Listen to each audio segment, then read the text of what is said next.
In today's lesson, we're going to be looking at the biological approach to treating OCD.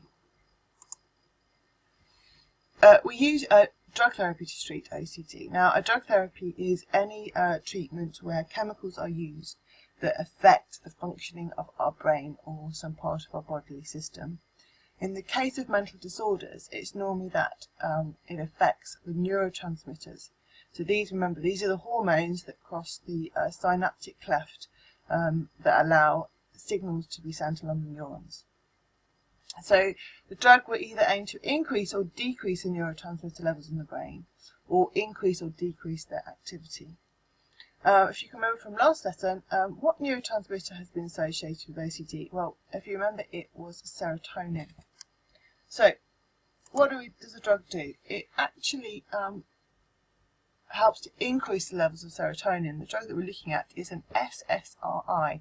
So this is a selective serotonin reuptake inhibitor. It works on increasing the levels of serotonin in the synaptic cleft. So how do they work? Serotonin is released by the presynaptic neurons. It then travels across the synapse, and the neurotransmitter chemically conveys the signal from the presynaptic neuron to the post. It is then reabsorbed by the presynaptic neuron, where it is broken down and reused. By preventing the reabsorption and breakdown of serotonin, SSRIs effectively increase its levels in the synapse and thus continue to stimulate the postsynaptic neuron. This compensates for whatever is wrong with the serotonin system in OCD. So, what about how often do people use SSRIs? Well, the dosage varies according to the one that's particularly described. For OCD, it's typically a fluoxetine described at a 20 milligram level per day. It takes about 3 to 4 months of daily use to actually have much impact on the symptoms.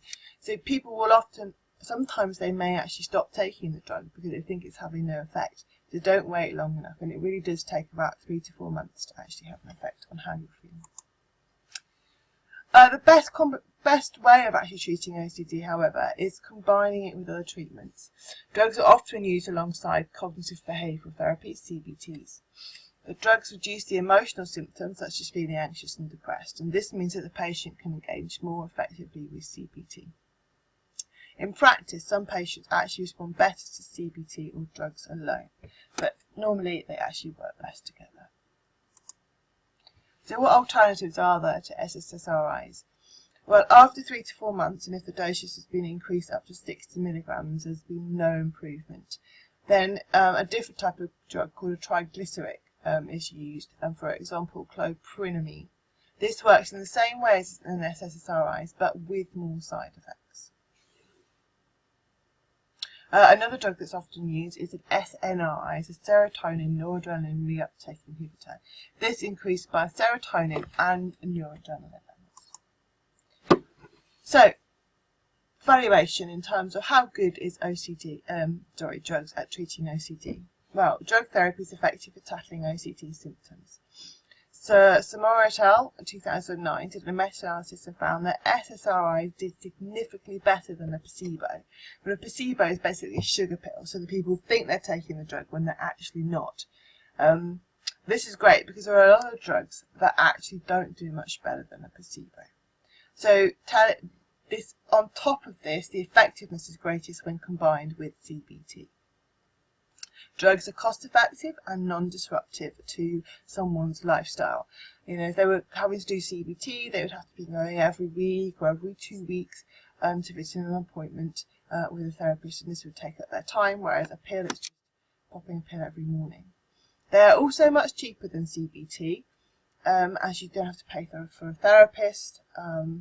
These days they're made so cheaply that it's just a series of pills that someone just takes every day. However, drugs have side effects.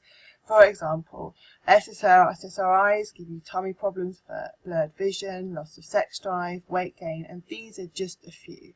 And the side effects are even greater with cloprenamine.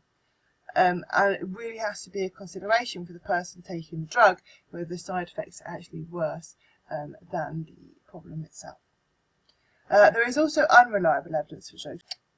A lot of the evidence is biased, as it is in the main sponsored by drug companies who actually make the drug.